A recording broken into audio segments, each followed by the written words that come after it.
All right, so producing around here is pretty simple. I make the phone calls, I set up the locations, and ship the guys out.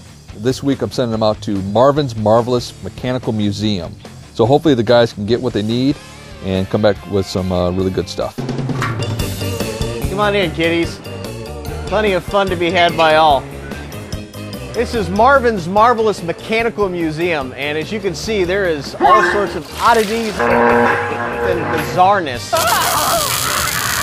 So the trick to recording in a place like this is to shut off all the machines. We tried to record the first day. Unfortunately, Two problems that we have. One, we don't have the right to use the sounds that are coming out of the machines themselves, the electronic sounds and the music, because all that stuff is copyrighted.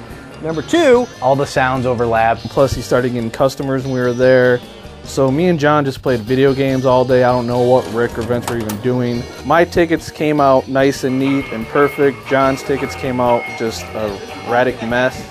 I won. John won like 3-4 times. John just hit the mother load. I won a ton of tickets. 1/4. By the way, all winnings are property of Chop Shop. No, that was my quarter. I won a lot more than is documented. Me and John raced on these jet ski games. I won, by the way. Yeah, Eric and I played a lot of games. Still got 2 quarters left. I've spent $20 so far. They didn't get what they needed the first time around, and so they're going out the second time, power it down and try to isolate some things. Hopefully they get the job done this time. We're going to work in the dark. We're going to turn off all of the breakers to the building. We're going to run an extension cord to each machine that we're operating so that we can isolate only that machine, because as you can hear, it's pretty noisy in here. So day 2, we had to go back about 2.5 hours before they opened. I had to cut all the lights, all the games, all the machines, all the refrigeration. All right, here we go. Power up one machine at a time. We used long extension cords. We had to bring a light. Striking, hello. We tried to even cut the phones, but then those still somehow went off, so we had to cut some more stuff. Gumball machines, M&M machines, just little things where you drop a quarter in and turn it and stuff falls out. They had tons of planes on this chain that just went up through the whole ceiling of the place. We recorded that. Jet ski game where you hit the buttons and you try to fill it up before it hits the bottom. Sounds of the levers and the pulleys and the buttons and anything on the games that we could.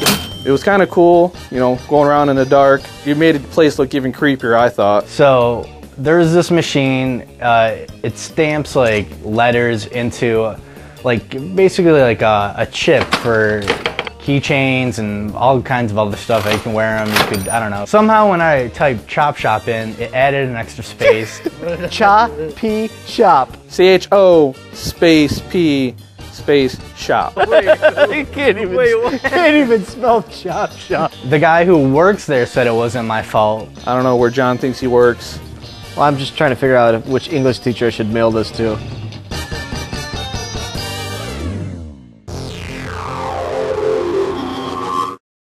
Okay, so we're here.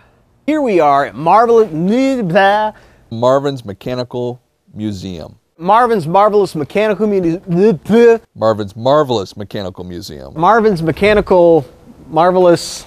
We can't forget that it's marvelous. At Marvin's Marvelous Mechanical Museum, which I dare you, I can't even say dare. One more time. Marvin's Marvelous Mechanical, what is bad?